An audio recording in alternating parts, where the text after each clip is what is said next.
Hey everybody, so we are the Briar Woods Political Union, a non-partisan club. We started to encourage our fellow classmates to get involved in the political discussion and hopefully find some common ground. And this is our second Zoom meeting where we'll be sharing our thoughts with you guys on YouTube, and hopefully we can start a conversation with you guys. So please comment below so we can start a productive discussion.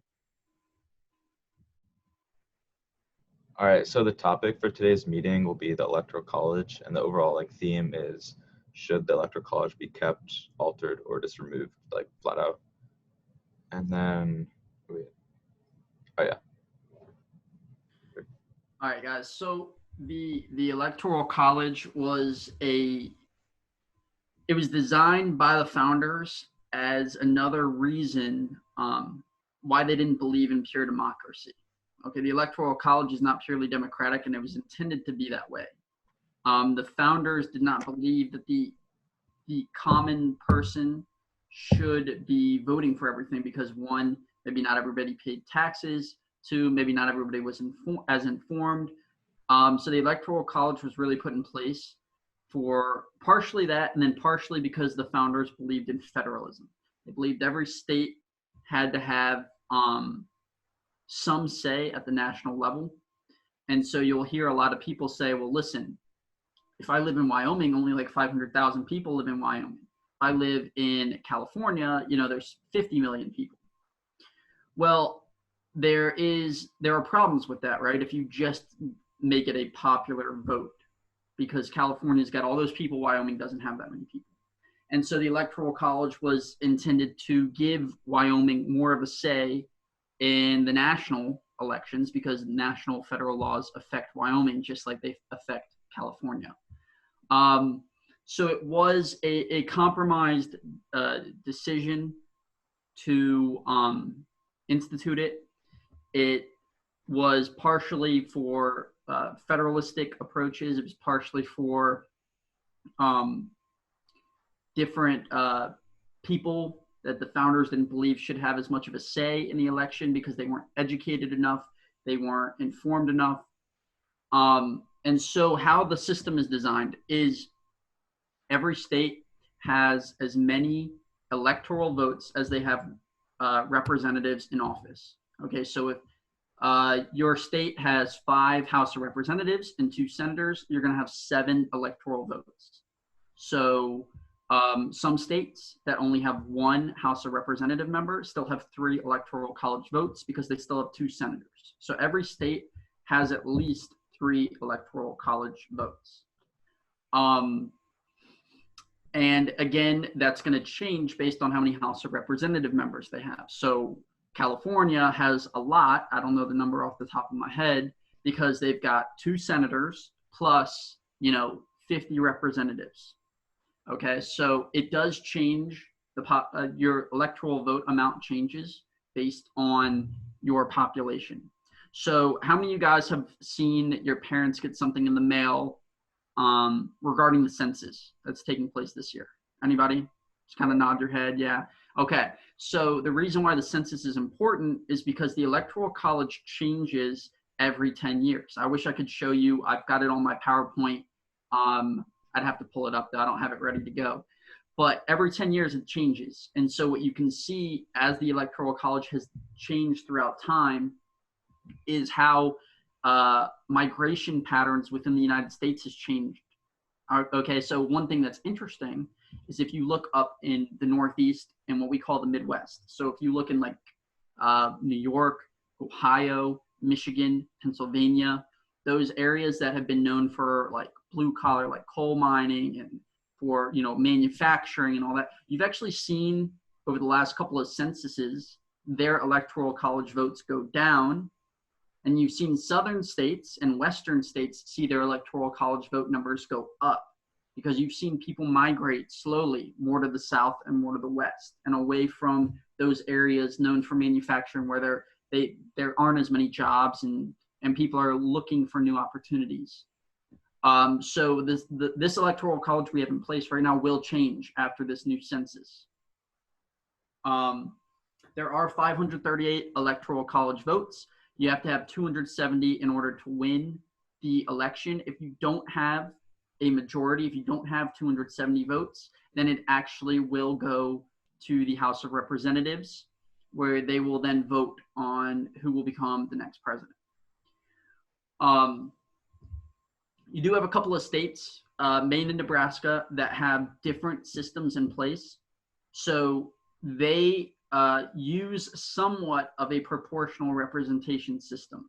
So they break it down by their House districts, but they also still have their 2 Senate votes, which go to the overall popular vote winner. So you can split Maine and you can split Nebraska and how they distribute their electoral college votes. The rest of the states are winner take all. So if you win the majority of the votes in that state, you will win all of the electoral college votes. So some people would say that the electoral college system is outdated, and we've had presidents in the past be elected with the popular vote. This happened in 2016. But the electoral college goes to, what's up? On the next slide, we have how the person who won the popular vote didn't win the electoral college. Gotcha. And so some people would say that that is an unfair, undemocratic system. Well, I already told you that the electoral college system is not democratic in nature. It is partially because of voters that our founding fathers didn't trust, but it's also a very important part of federalism. I can't understate that part of it enough. Okay, so that is, you're seeing federalism happen right now with the coronavirus, right? The states are responding more than the federal government. They're responding in different ways. So Virginia's already canceled their school for the rest of the year. Well, Maryland has only canceled it through April 24th. So states have, they've got more, states and localities, in the founding fathers' opinion, are able to respond to issues more directly and faster than a federal government is, right? We've brought in local representatives to come talk to us. It'd be a lot harder to go bring in the president, right, to come talk to us. So those people are more responsive to local issues and to statewide issues. So a lot of people would say that the electoral college system is important because all states are then represented equally, as equal as possible, because they do differ in the amount of votes they have. But it makes all states have a stake. Some people would say if you had, just a popular election vote, presidential candidates would only campaign within large urban areas. They wouldn't go to Iowa. They wouldn't go to New Hampshire, right? They'd be in New York City, LA, Chicago, and Miami, every week, because they would be directly trying to influence those large populated areas. And the last kind of big point for people that are not big fans of, or that are big fans of the electoral college system, is they say it's a lot harder for voter fraud. So if it's a total popular vote only election, anytime there is a vote that is fraudulent, it does not impact the entire election, because it could only impact that state's total winner take all. And so you'd have to do that in a lot of different states in order for it to take effect. But if it's just a popular vote only, any vote that is fraudulent would be fraudulent for the entire election. So the more fraudulent votes you have, the likelier that you could actually change an election based on fraudulent votes. So the electoral college system is also supposed to prevent that. All right, I think I've talked enough, so you can put me on mute. All right, now let's just move on to, I can explain the graphic real quick. All right, 1 second. All right, so this graphic is important because it shows the states by the scale of the weight of their votes, as opposed to by total land area, which is what a traditional map would be. And as you can see, California, Texas, New York, Florida really have a big weight in the election, whereas other smaller states like the Dakotas or Montana really don't have much of a weighting in the election. And also, it's important to look at Alaska, which is the biggest state in terms of land area. is very small and it only has 3 votes in the Electoral College. Yeah. All right. So, I mean, we in like a push, we learned about like the founders' intent for the Electoral College, and then Dr. Logan gave like a overview of why they put it in the system and the purpose of it. So, I just wanted to see if you guys think if it's fair based on where you live that your vote will matter more or less. And as I'll ask Edon this question, if you're there. Okay. Yeah, I am. I'm here.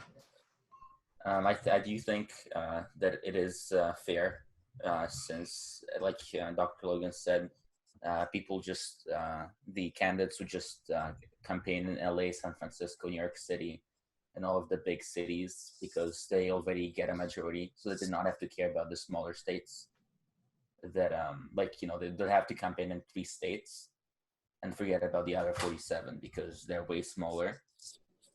And the Electoral College actually makes it makes it easier for the candidates to campaign, right? Because like if you're a Democrat, you don't have to spend money in California, or if you're Republican, you don't really have to spend money in Texas, and it forces them to spend more money in the swing states that actually they could swing for any candidate.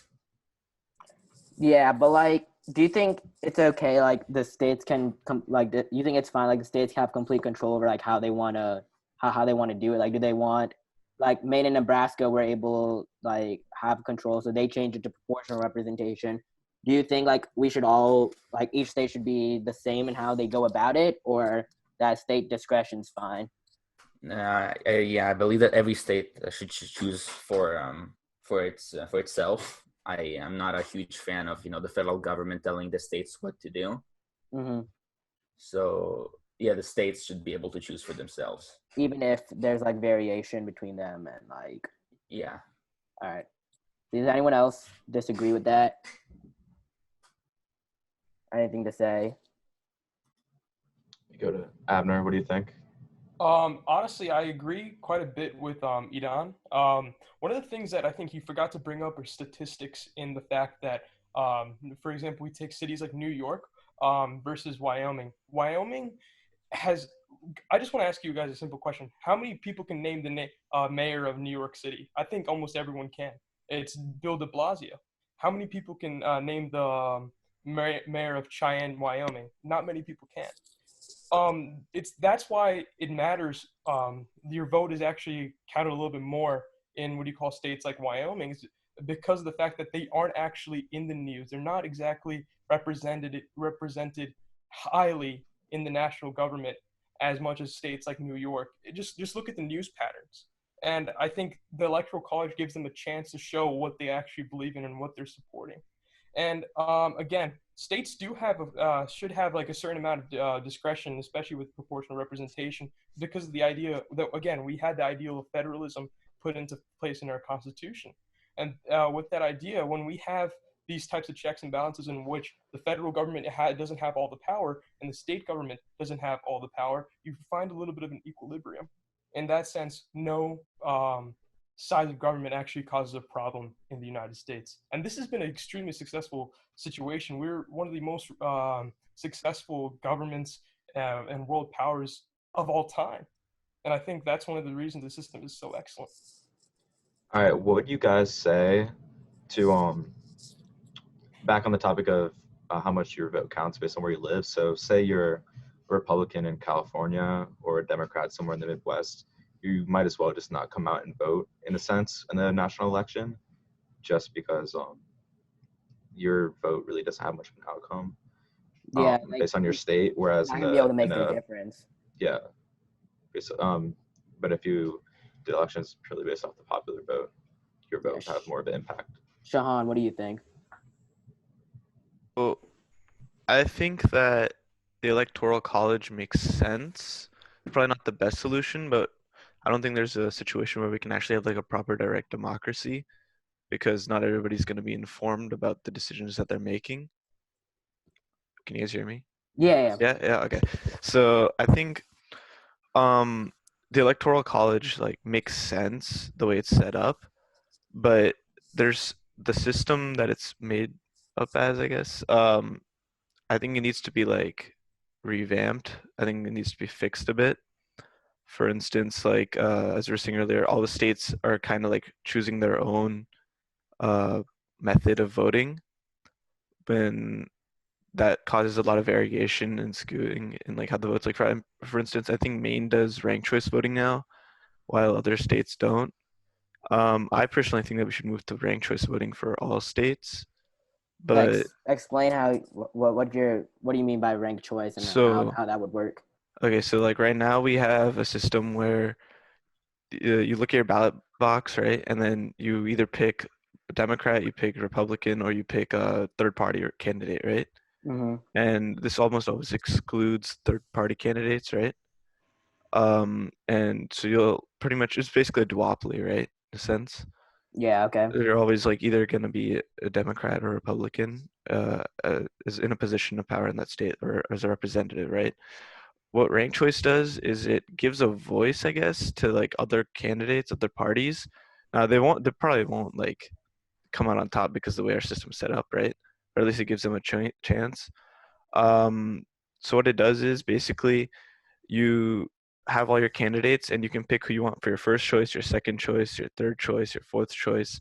And the way it works is like on the first round, all the tallies are like tabulated, and whoever's like in last place, they're like immediately eliminated, and everybody who voted for that person, their second choice is redistributed among all of the other votes.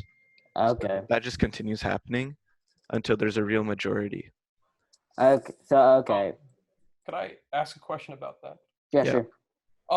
Shahan, what's your opinion on political runoff? Because in ranked choice voting, there's a high amount of political runoff. It is. It's would basically runoff voting. Yeah. Would you want the political runoff to still exist? Like, for example, I would have to, for example, let's say I voted for Jill Stein. All right, she's not. I don't know if she's in the election currently, but she I wasn't. don't know about She that. is. She is. So Jill Stein. I voted for Jill Stein. My second choice was Gary Johnson. My third choice was President Trump, and my fourth choice was Hillary Clinton. And none of them got 50% of the votes. Let's just say that was a possibility. Because in political runoff, you need to have 50% of the votes, or what is a set standard of amount of votes, on depending on what the Constitution says, which we don't have it on ranked choice voting. So Right. would you enact a what do you call ranked choice voting? System with political runoff, or would you just say majority wins? See, that's like where I gotta look in more into it. Right now, what I've seen is like overall ranked choice. Most voters who have done ranked choice voting over normal voting have enjoyed that process more. I think it like makes you feel like you have more of a say, more of an opinion, even though it still like goes off into like electoral and all that. But I think for now, from what I know so far, runoff is probably the way that we go. Just Yeah. because, I mean, I understand the I merits mean, behind that because, like, when it's like a binary choice, either this or that. If you really dislike one of the candidates, like mhm. now if you do ranked choice voting, like if your second or third choice is put, then like you'll be not as. Right. Yeah, I also think that you'll see the rise of more like legitimate third parties And they can in the make it. I country feel like that that'd actually be stand a really chance. interesting. All right, Lolita, what do you think? One thing I want to throw in, guys. Logan and Lolita. Yeah, just going back to the question of, do you think that you're throwing away Republicans in California or Democrats in Texas? Are you throwing away your vote? I would say that nothing's ever set in stone in the political landscape. All right, states are changing all the time. People often think George Bush won the election in 2000 because he won by 500 votes in Florida or whatever. It's not the case. He won the state of West Virginia, which at the time was a heavily blue state. Al Gore was expected to win it. West Virginia gave him the electoral college votes he needed to win. Okay, West Virginia is still kind of a blue state at the local level, but it's a red state now at the national election. California, up until 1990, 5-ish, they were a red state.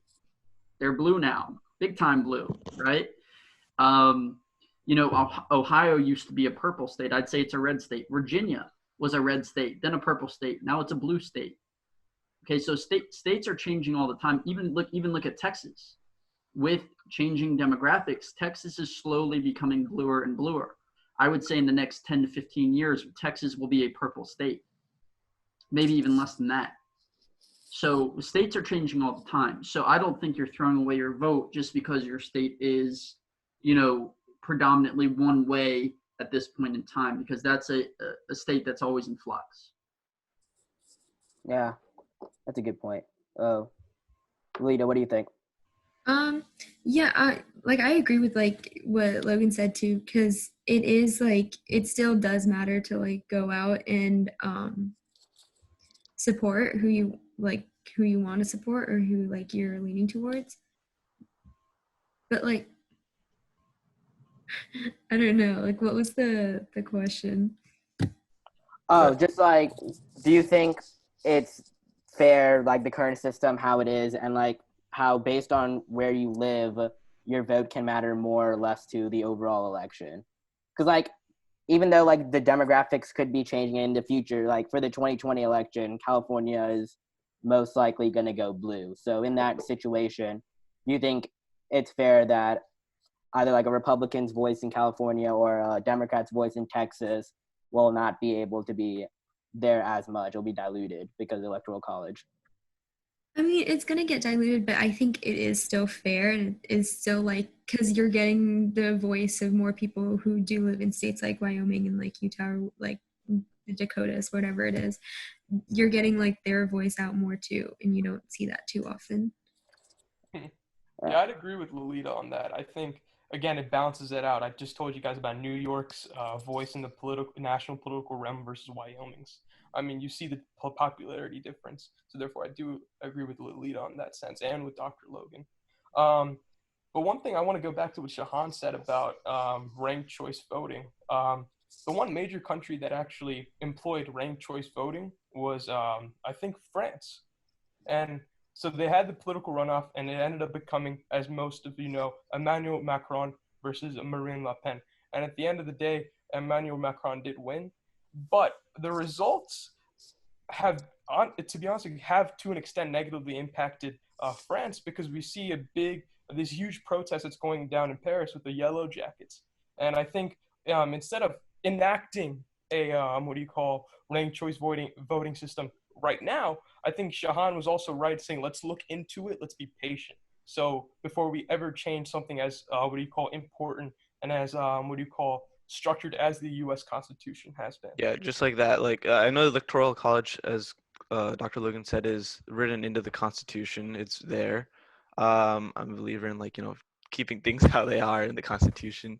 Of course, you need amendments as time changes, but I definitely think there's like no real way that we're probably going to get to proper direct democracy just because of all the factors that would go into that. And so I think the Electoral College is doing its job, making sure that, as you said, Wyoming is recognized, even though we have more people living in Nova. I think that like that might be true. That actually is probably true. But like if the ranked choice thing were to happen, I think like a large part of it should be like getting the people's opinions on that and seeing like where they feel on like ranked choice or Electoral College or whatever it is that people want to transition into. So it's you'll not need a referendum.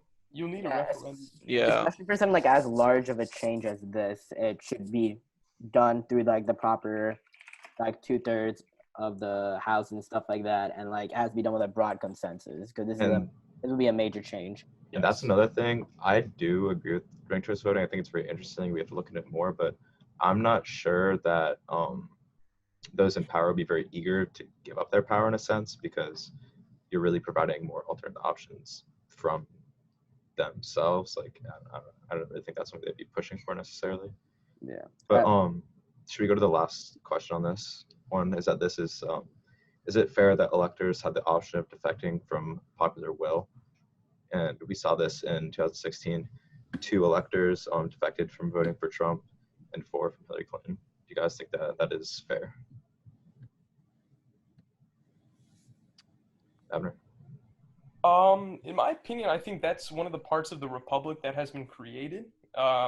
I myself, if I had said I don't like to like break my promises, especially in the sense of where I have where I'm actually not exactly liable. Depends on if you're 30 states, you are basically going to be liable for a fine. But I myself, if I committed myself to the Democratic candidate, and I'll give my vote to my electoral vote to the Democratic candidate if I gave my support towards that candidate in the sense of electoral college. For example, if Hillary Clinton last election season won in my state and I was a Democratic elector, I would give my vote to the to Hillary Clinton in the December. It's in December, right, when they count all the electoral votes officially. And so, in my opinion, I think this is a very, very tricky subject because we're talking about a constitutional republic. If the Constitution doesn't exactly, tell you that you can't exactly do it, you use implied power to say, okay, I can do certain things without the Constitution's saying, as Thomas Jefferson did with the Louisiana Purchase, used implied powers. And so due to this, I think if the Constitution doesn't exactly state that I don't have to bind my neck towards a vote, I think use the system sometimes. Like, couldn't that be really problematic? Because like it wasn't a big deal because it was only like 2 and 4, but like let's say like larger amounts of electors start doing that. Well, we've had quite a few elections in the United States of America, and only election that actually was impacted was the 1836 election, and where it was like 23 voters abstained, 23 electoral voters abstained from voting for the vice presidential candidate, but they found who the presidential candidate was at that time. So I don't think we're going to have an extreme problem finding the presidential candidate in this sense, because we haven't had an impact such as that. Dr. Logan. Yeah, Ashwin, just addressing your question of, if more people defected from popular will and voted against what the people voted for in that state. That's actually why, again, part of the reason why the Electoral College was put in place was because the founders didn't necessarily trust the average voter to be informed enough to make the right decision. It's partially put in place as like a safety, option, if you will. Mm-hmm. All right, because let's say that Joe Schmo off the street runs for president. Doesn't really know a whole lot about the issues, but he becomes really popular for whatever reason and is elected president. And then in the next couple of weeks, we find out all these things about Joe Schmo that would really make him unqualified. Well, that's why you would have an electoral college in place, because then you could have mass defections, and then you could have them vote for somebody that's more qualified. That would be going against the popular will, but we find out new information about that person in between when the popular vote ends and when the electoral votes end. Now, we haven't seen that kind of mass defection yet, because for the most part, there hasn't really been a need to, but there's always that fallback option, right? I don't think you'd see enough defected voters to really change the outcome of an election, and if there is, that's when that will become a real controversy. But I don't see that happening unless there is a truly unqualified candidate. Yeah, like even with the 2016, like both of the candidates were really like polarizing and unpopular, and even then only a couple really defected. So should we move on to the next topic? All right. So the next topic is popular vote versus electoral college, which we kind of touched on this a bit, but here is another graphic showing like the influence of states in a popular system. So you see California pretty much takes up the entire western side of the United States, and similarly with the Northeast and New York and Southeast, Florida, and then Texas in the Midwest. But so let me ask, without the electoral college, would candidates only campaign in major population centers? Do you guys think? How many of you guys think that? Is it Edon? Does he also? Yeah. You think that too? Yeah. So but still with the popular vote, do you think like there maybe should be a provision to do any of you guys think there should be a provision to make sure like the electoral college and the popular vote like stay in line with one another and like they can't go against one another, or you think it's fine because we've had like a couple of scenarios now with the electoral college producing a different winner from the popular vote? Again, that was the point of the idea of federalism. We didn't want to completely go with the line of what do you call? I But the think what you're talking about is, let's say if you win 52% of the what do you call popular vote, you will get 52% of the electoral votes. That I'm mistaken. no. Well, no, not necessarily like that. It's just like making sure like those times when the candidate, like in 2000 and 2016, when the candidate wins the electoral college but does not win the popular vote, it can cause like major like turmoil, a major controversy. So do you think there should be anything to put in place to address that if that starts to become a little bit more common?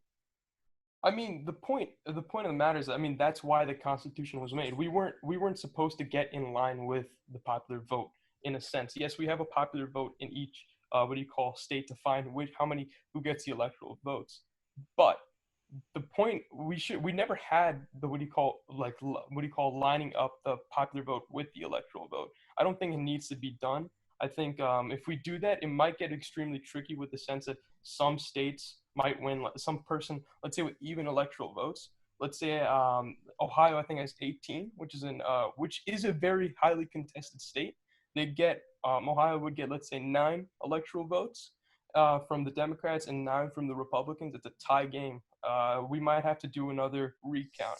So I think instead of that, that's why we have what you call a winner takes all system, because it prevents a situation of what you call a tie. Would any of you guys be open to a proportional system? By which sense? You mean like if you get like 60% of the vote, it's not a winner take all. You'll get 60% of the electors. Just like how Maine and Nebraska do it. Yeah, because Maine and Nebraska already do it. Do you think more states should adopt that?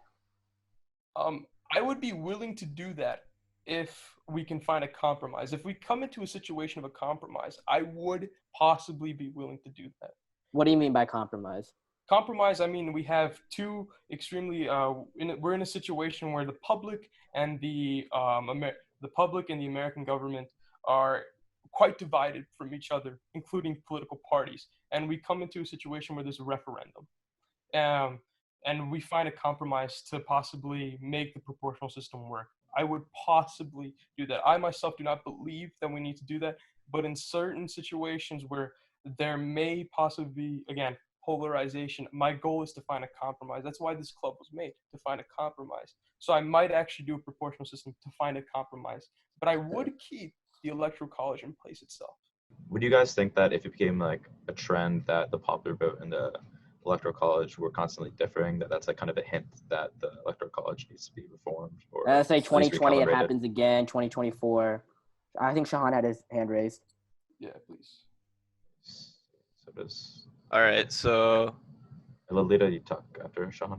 Okay. I think like how Abner was saying, I'd be open to trying proportional, but obviously you'd have to like test it out first. Yes. What just happened? Oh, there we go. Okay. What can I say about that? I guess I can answer some of the questions directly. Like, I definitely think that we should, like as I was saying earlier, shouldn't move to like a completely full popular vote, because that definitely leads to some corruption, some level of mob rule. There's definitely gonna be. It's like every average American, like how the founders, how everyone was saying, isn't 100% informed on the decisions of policies, what they're voting for. Half the time they're just voting for the candidate because of who they are as a person, you know, how they act. So I think we should, I guess, we could try a proportional system, but for now we should let it move slowly. I don't know what's the question. So 100% against the popular vote, open to proportional, and I'm open to proportional. Okay. I'd be open to proportional if it uses still constitutes with the electoral college. Okay. Yeah, because I think the proportional system, it helps get more of the vote out there. Because we were talking about it, right? Like how Republicans in California, like there's no point of them voting. There would be a point of them.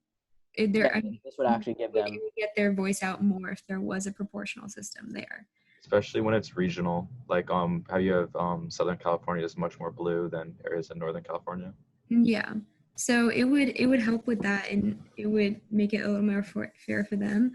But I think the Electoral College should still stay and should still have their say in the election because it was made for a reason, and it should, keep going. Don, what are your thoughts? Oh, real quick, just one thing, guys, to think about too. When you're thinking about, if you're talking about like a proportional system like Maine and Nebraska have, if you took that and you applied it to the whole country, think about gerrymandered districts. Mm-hmm. All right, gerrymandering would become a much more serious issue.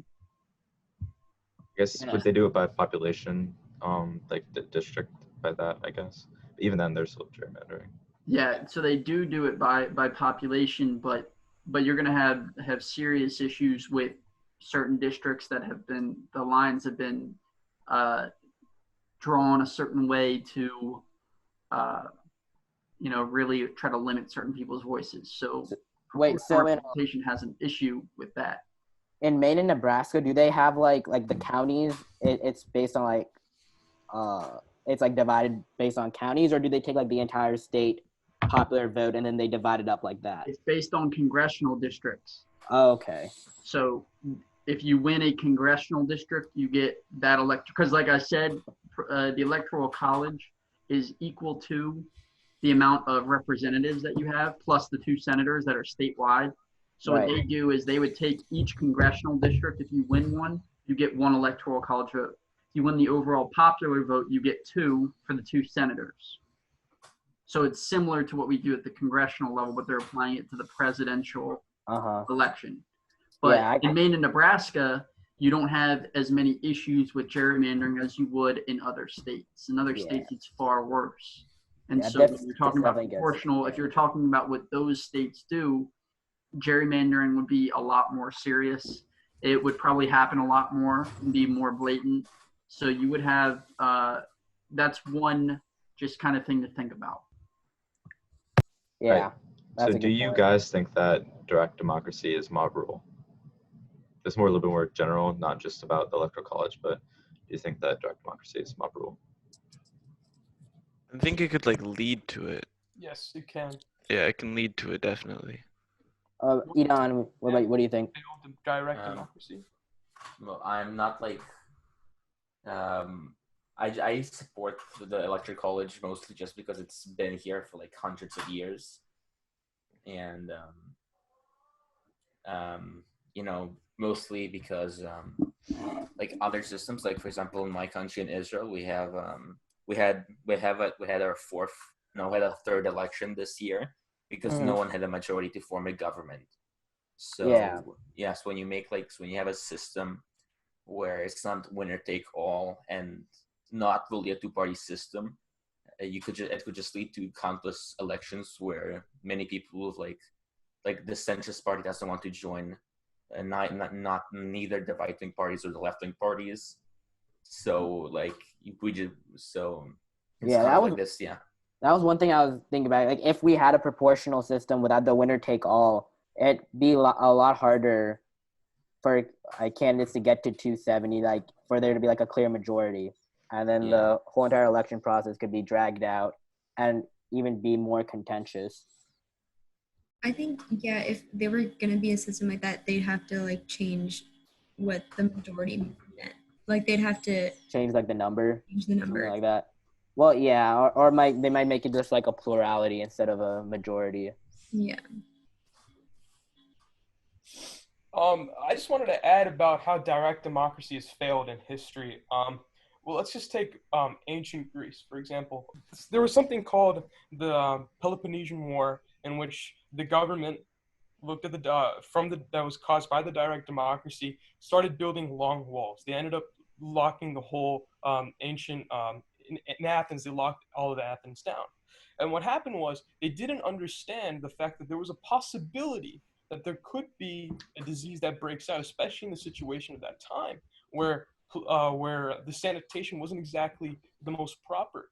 And due to that fact, what happened was that there was something called the plague of Pericles that killed many people in the population of ancient Greece, which ended up actually causing them a failure in the Peloponnesian War. And the closest thing to a republic during closer to that time was ancient Rome. Yes, it did fail, but their systems aren't as great as ours. What they did, they had big class, what we call differential. In this situation, we do also have a class differential in the United States, but it's much less than what it was in ancient Rome. But the ancient Greek direct democracy lasted for only approximately 110 years. The ancient Roman republic lasted for almost 500 years. And the founding fathers understood that. They understood that we have to take the best of both worlds, and that's why we have a constitutional republic today. Yeah, that's a good way to put it. I think it's more of like, obviously we shouldn't go to a complete direct democracy. It's more of like in our spectrum right now, do we need to inject a little bit more democracy, or are we fine where we are right now? So I think we already touched on the proportional system and then the ranked choice system in the last one. So go to topic 3. I think that's the 2020 election. Right? Swing states. Oh, the swing states. Yeah. So, I mean, with the way it's being used, do you think, I mean, it's fair that candidates will only start, like with the campaign time, like they'll only be going to the swing states? And like, you think that's a problem with the system, or we should just be expecting candidates to appeal to all of Americans, or in general, what do you think about that, Abner? One of the reasons that swing states are usually heavily looked into is because of the fact they're usually quite moderate as well. It's not just because it's the Electoral College. It's because of the fact that they're quite moderate. And usually when you have moderates that are usually undecided, the same thing will happen in the popular vote system, where they will go to the same states. Because when there's moderates, there's more of a level of possibly persuasion. And due to that fact, I think swing states are an excellent situation. So I don't really believe that the popular vote will exactly change the situation to a high extent, maybe to an extent, but I think the Electoral College still beats it in that sense because we are a constitutional republic. And I mean, it's just the system, how it's being played. If there's more moderates, there's more of a likelihood of you being able to persuade the person to come to your side. Yeah, and actually, I mean, it could, going between an electoral and a popular, it might just change, like, which areas are now which areas are now focused more. Because, like, if it was a popular vote, then the big city areas would be prioritized more. And still probably, you don't know if the entire country, like, if candidates would still go and try to pitch themselves to the entire country. So with swing states, like, if they're more moderate, I guess that could be more of a pulse for the country. And that could, but, like, still, it's just something that, like, geographically, like, kind of like deciding, like, prioritizing certain areas over others. But I don't really see a popular vote fixing that either. So it just doesn't. I mean, a popular vote, it'll create major cities to become the number one spots. Yeah, yes. They'll be the new prioritized areas. A lot of people like to say, but there's 60 million rural Americans and there's 60 million people living in the top 100 cities. The difference between that is the ability to, what do you call, have appeal to one area at once. I beg your pardon? To, like, appeal at the same time. Yes, yeah, very much so. It's the appealing. And because in a city, you can get quite a few members in the city to come together and you can appeal to them in a rally or some way. And also, a lot of people forget about internet. Internet access in rural America is not exactly excellent. 25% of rural Americans do not have high-speed internet connections. So therefore, you could have a very big discrepancy. One of the reasons that I'm not trying to get extremely, what do you call, one-sided and political here, because I think the Republicans would have done the same thing. But the Democrats, most of the time, they would want a popular vote system, is because of the fact that many of the major cities vote quite highly Democratic, 65, 75, 75% Democrat in the presidential elections. At the end of the day, politicians are highly into just winning. They're in it for themselves. They don't exactly care about how the government was formed. They care more about how they can win it. And that fact, the Democratic Party in this sense would love to win more because they haven't exactly won the last election. The last election that they lost to President Trump was honestly one of the greatest upsets in history of in the political realm. And I guess that kind of like contributed to the conversation because they won the popular vote then, and they still lost the electoral. So that's probably. Hey, I gotta roll, guys. I got another meeting here. I gotta get. Thanks, Dr. Logan. Sorry, guys. Yep. Enjoy the rest of the talk, Ashwin. Let me know how it goes. All right. We probably have like 10 more minutes, anyways. I just one more thing. Like, couldn't you see like in the Midwest, because it's so heavily red, wouldn't that be kind of problematic for like in the grander schemes of like party polarization for getting like the deep states from ever changing their political orientation, because Democrats are never going to want to go to the Midwest and appeal to the Midwestern states, and then the Republicans wouldn't want to go into the deep blue states. So doesn't that like kind of like leave things stagnant and doesn't open the possibility for change?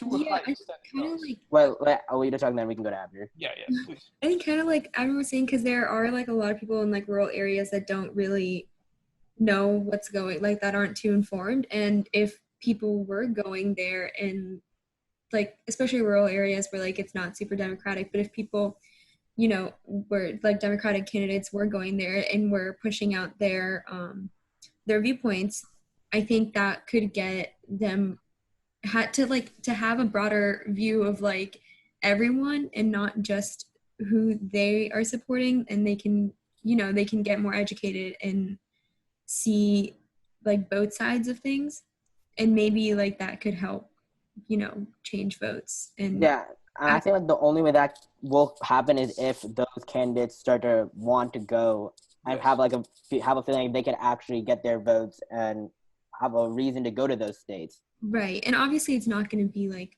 one election where like a state that was super Republican before becomes Democratic, but it's going to be over time where they start to, if like either way, they start to see the other side and they start to like lean more towards the other side. Yeah. Do you think that putting in a popular vote election system would allow for more like radical candidates to get more like traction in national politics? Very possible. I mean, with the Electoral College, it can allow for more like regional focused candidates to gain traction too. So like there could be a way like extreme candidates can also get some traction in the Electoral College. Like if like there's like a party in a specific state that it only cares about that state, and then with the Electoral College they could possibly win that state, but they don't win the rest of the country. Obviously, that's not going to have a big impact on the overall national thing, but it can. I think with the Electoral College, it could also lead to some extreme or like regional focused parties. I think it's just in the form of regionalism and sectionalism. I think you see that to a really big degree in Canada with the Quebec Separatist Party, but obviously that's a different system than we have here. But, yeah. But like, again, it's like focusing on your own region as a priority over the rest, over the whole, I guess. Abner? On the political situation that could, by sectionalism, is that what we're talking about? And like radicalization. Like which system would allow for like more fringe parties to come out? For sure, the popular vote. I mean, just think about it. If there's, again, you have, let's say, let's say AOC wants to run for president. Okay? She won her district by quite a bit in a popular vote. And they figured out that that isn't exactly one of the best, she's not exactly one of the best candidates for their, district. That's why she has a very low popularity rate in her district currently. I think that would start to increase more, that we see more radical candidates with highly right-wing viewpoints and highly left-wing viewpoints. They will start to cut off votes from people that have moderate opinions. For example, let's say a guy like Mitt Romney ran for president again.